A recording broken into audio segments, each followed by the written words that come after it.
माघ मास के लिए मुख्य तीर्थ और नियम। राजा दिलीप ने पूछा, मुने, आप इक्ष्वाकु वंश के गुरु और महात्मा हैं, आपको नमस्कार। माघ स्नान में संलग्न रहने वाले पुरुषों के लिए कौन कौन से मुख्य तीर्थ हैं, उनका विस्तार के साथ वर्णन कीजिए, मैं सुनना चाहता हूँ। राजन, माघ मास आने पर बस्ती से बाहर जहाँ कहीं भी जल है उसे सब ऋषियों ने गंगा जल के समान बताया।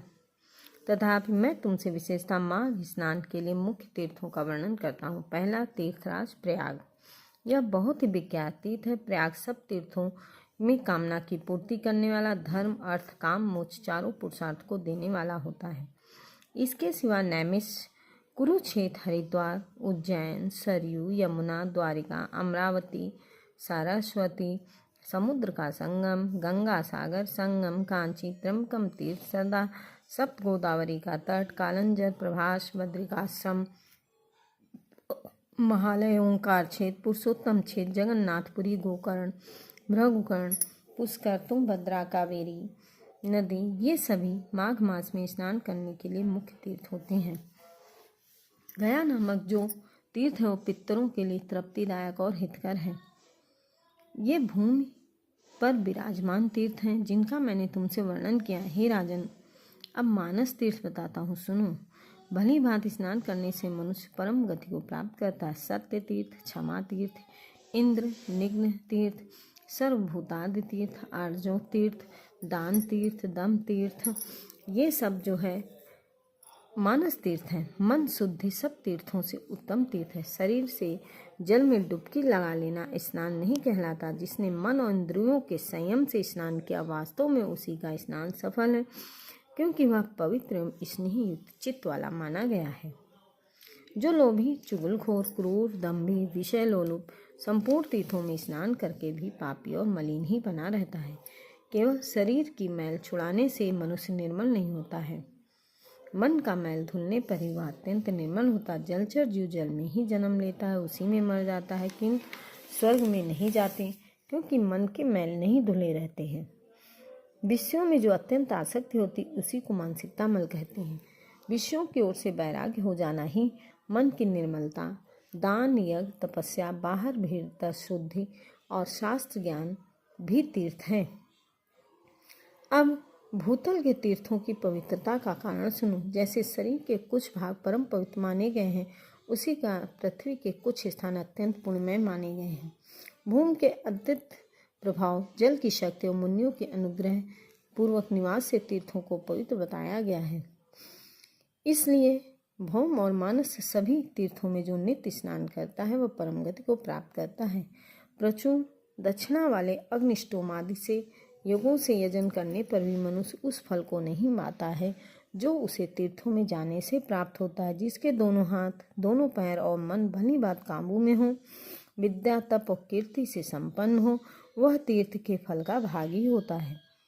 जो प्रतिग्रह से निर्वत, जिस किसी वस्तु से भी संतुष्ट रहने वाला और अहंकार से मुक्त है, वह तीर्थ फल का भागी होता है।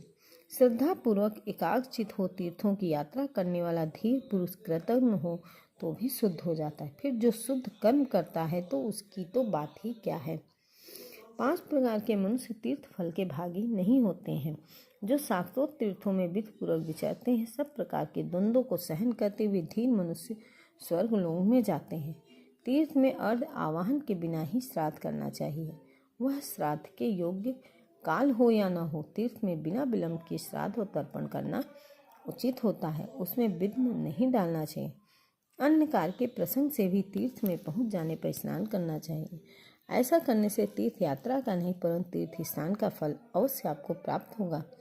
तीर्थ में नहाने से पापी मनुष्यों के पाप की शांति होती है। जिनका हृदय शुद्ध है, उन मनुष्यों को तीर्थ शास्त्रोक्त फल प्रदान करने वाला आता है। जो दूसरे के लिए तीर्थ यात्रा करता है, वह भी उसके पुण्य का 16वां वंश प्राप्त कर लेता है।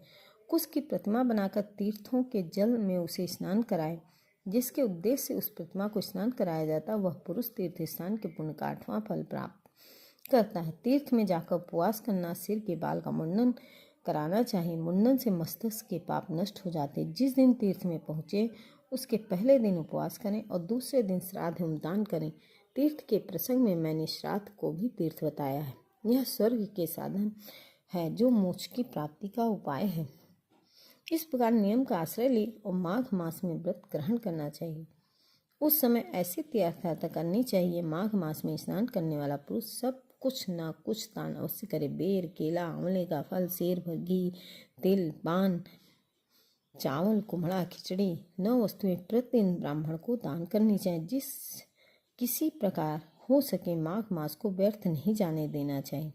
किंचित सूर्योदय होते होते माघ स्नान करना चाहिए। माघ स्नान करने वाले पुरुष को यथाशक्ति संतोष आदि नियमों का पालन करना चाहिए।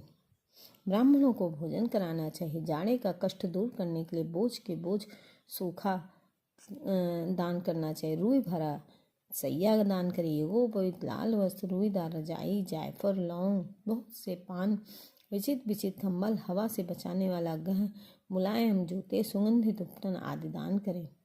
माघ स्नान पूर्वक घी, कंबल, पूजन सामग्री, काला अगर, धूप, मोटी बत्ती वाले दीप, भांत भांत के नैवेद्य से माघ स्नान जनित फल की प्राप्ति के लिए भगवान माधव की पूजा करें।